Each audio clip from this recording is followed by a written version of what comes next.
Ketika Barat dan sekutunya mulai melakukan tekanan kepada Rusia dengan sanction, tentunya sanksi ekonomi, di mana Barat dan sekutunya yang tidak mampu secara militer perang melawan Rusia di Ukraina, maka mereka pihak Barat meluncurkan perang ekonomi.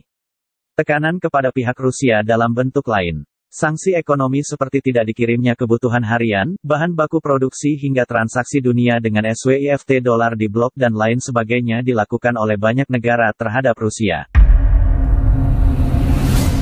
Tapi hal ini semua sudah diperhitungkan oleh Putin, jauh-jauh hari. Sungguh sebelum perang semuanya sudah disimulasikan. Simulasi di War Room bukan hanya perang bedil-bedilan disimulasikan, tetapi segala macam proxy war, dan bentuk 7 perang lainnya seperti masalah ekonomi, sanction, transaksi dolar, alat komunikasi di blok, apapun itu sudah dipertimbangkan dan pastinya sudah dipunyai solusi-solusinya. APBN Indonesia 40 tahun yang lalu. Total angka yang besar tersebut, siapa yang minjemin Tiongkok? Ya perlu alternatif keuangan lain seperti MMT yang Tiongkok tahu caranya, Rusia pun tahu. Sungguh, perang yang rumit dan mumpuni hanya bisa dilakukan oleh negara berdaulat, beda dengan ketika Lord mengatakan Indonesia dalam 40 tahun ke depan tidak akan perang, maka Bosman bingung. Bingung kok bisa dia bilang begitu? Apa itu salah? Ya ngak, aneh aja sih. Civis pacem parabellum adalah moto klasik yang semua tentara pegang. Kalau Anda ingin perdamaian bersiaplah untuk perang. Maka, perang yang ada 7 macam itu Indonesia harus siap. Salah satunya perang militer. Maka menguasai perang militer dengan membangun industrial komplek pertahanan milik nasional adalah penting. Pembangunan alat perang kalau bisa bahkan harus 100% bahannya dan produksinya harus nasional.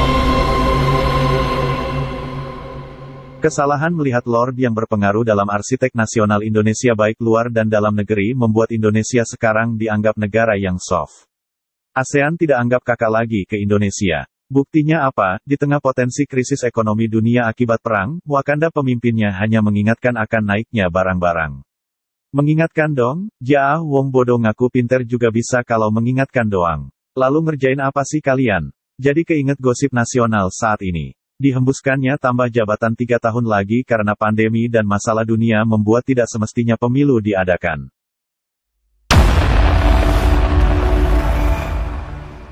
Siapa yang mau dan minta diperpanjang, yang masih enak menjabat atau yang di pinggiran makan serpihan sampah yang mengusulkan? Menurut ngana siapa Jo?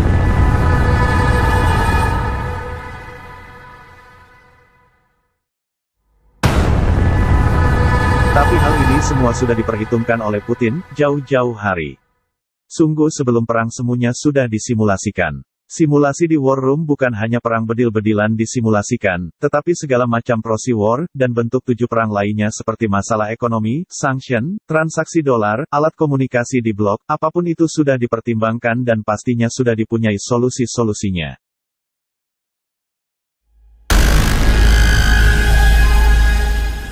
Kesalahan melihat Lord yang berpengaruh dalam arsitek nasional Indonesia baik luar dan dalam negeri membuat Indonesia sekarang dianggap negara yang soft. ASEAN tidak anggap kakak lagi ke Indonesia. Buktinya apa? Di tengah potensi krisis ekonomi dunia akibat perang, Wakanda pemimpinnya hanya mengingatkan akan naiknya barang-barang. Mengingatkan dong? Ja, wong bodoh ngaku pinter juga bisa kalau mengingatkan doang. Lalu ngerjain apa sih kalian? Jadi keinget gosip nasional saat ini. Dihembuskannya tambah jabatan 3 tahun lagi karena pandemi dan masalah dunia membuat tidak semestinya pemilu diadakan.